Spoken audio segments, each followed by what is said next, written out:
Hello everybody, welcome to Tom's Tips. Although today this is not so much of a tip, more of an information video really. This is a cylinder, domestic cylinder. Some people, you hear people call them boilers, some people call them cisterns, some people call them tanks.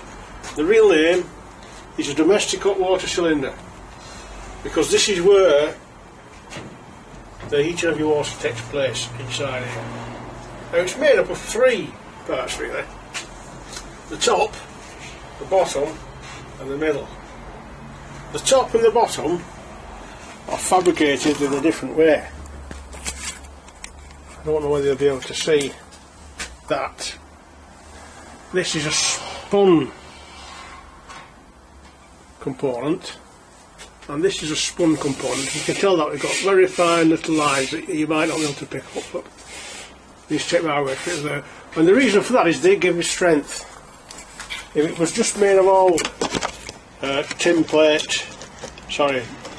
copper plate, copper, it's very flimsy because it's only very, very thin, and the whole thing would wobble about. So that the top bit and the bottom bit give it the strength to carry the water. You'll notice that inside it's a different colour.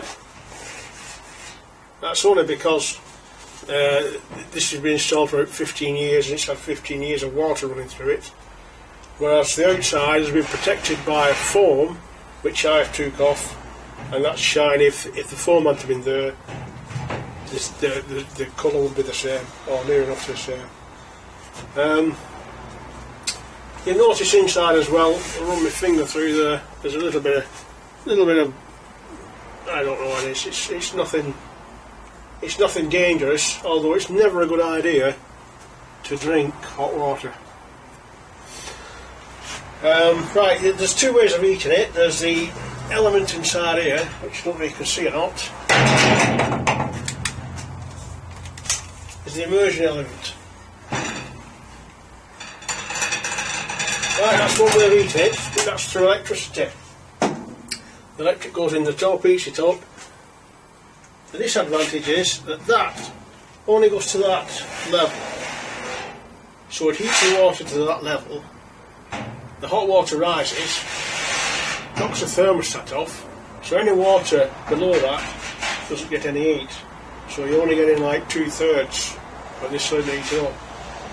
Whereas with the other method, this comes from the boiler input goes in there, goes around this heating coil, goes back to your boiler, and that carries on until the whole thing gets hot, and that heats your cylinder to that, so you get a full cylinder full of hot water. The bit that I've just knocked off there is a bit that I've sawn out earlier, just to show you what's inside there. Put my finger in there and look at that. Horrible. Right, and that is a reaction from the heated water going through so many different metals. It starts off in the boiler, in this case was a cast iron boiler, then it goes through copper tube, then it goes through brass fittings, then it goes through pressed steel radiators, and all the time it's going through there, the different metals are reacting. I mean, I'm not a book reader, I can't tell you the name. There's a name, electrolysis and one thing or another, and there's a name for all this. I don't know that. I don't sit in offices reading books all the time. But I see all this crap all the time, and I know this is why a system needs to be flushed when you put a new boiler in, to get rid of all that, or most of it, and then put an inhibitor in to stop it happening again. And that's about as much I can tell you about the hot water cylinder. So now you can see I've had a look inside one. They're very good for shouting in. Hey-ho! And that's about it. So I'll see you next time. Bye. Hello everybody, welcome back to Tom's Tips, and here we have another cylinder. It's another type of cylinder this. It's called a direct cylinder.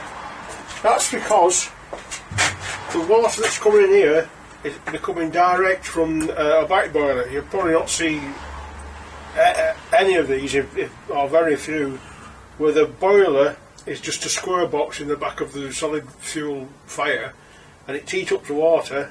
It comes in here, and it doesn't. There's no coil inside here at all. This is just those tappings are just two holes at the back there. You see that? Where the water comes in and goes out. There's no coil, and that's why it's called a direct cylinder. You still have direct cylinders, but they're not heated off back boilers anymore, simply because you're having a bath in this water, you know, and it's a bit dirty really when you think about it. So anyway, that's just a quick look in a direct cylinder. This one's also got an immersion heater in it, as well most of them have now. Direct cylinders, that's the only way you can heat them, by immersion heater. So there you go, that's just another type of cylinder. I'll see you all later. What's up? I've stopped saying hello everybody because everybody's taking mickey when I go to pub. As soon as I walk in, everyone goes, hello everybody. They've even got a little cat, little, I don't know, little plastic thing. As soon as I come in, I go, hello everybody. So I've stopped saying that now. Right, today, here's a cylinder. This cylinder, we've done the we've done the direct cylinder and the indirect cylinder, and this is one in between them all. In fact, it's also, let you look up there, a combination cylinder. It's got a tank on the top. In parlance of plumbers, we call this a fork tip cylinder, and it's also a Primatic cylinder, which is a single feed cylinder, which means that if you're plumbing in we wouldn't use these anymore because they're just not efficient enough now.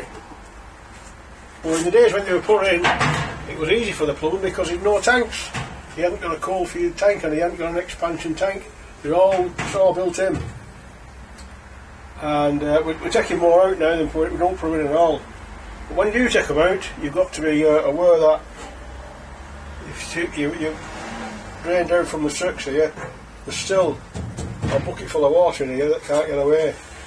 Yeah, so it can be very heavy, and if you let anything go on the stair carpet, it'll make a right mess. So I'm just going to show you how this works. Because there's no expansion tank, there's no filling point, the filling point is in the cylinder, and this is separate water from the domestic water. And all that keeps it apart is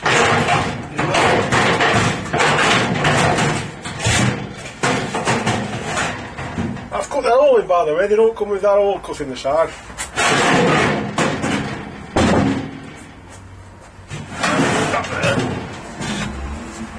And that's the coil.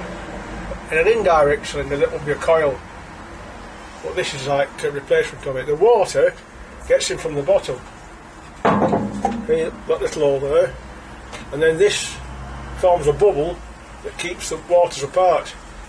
So your central heating water, in theory, shouldn't get into your domestic water, but sometimes it does, because there's your vent. Your boiler overheats, it puts it into the domestic part. So that's why the bad news. Another bad thing for them, you can't put inhibitor in or cleaner, so that your central heating string gets sludged up. So anyway, that's it. Another good thing about it is, when you come to weighing them in, you've got a good weight because you've got a cylinder and that, and it all goes to line the plumber's pockets. Okay, so we're going to put that in the cylinder playlist, and that's called a single feed cylinder or a Primatic cylinder. See you all later.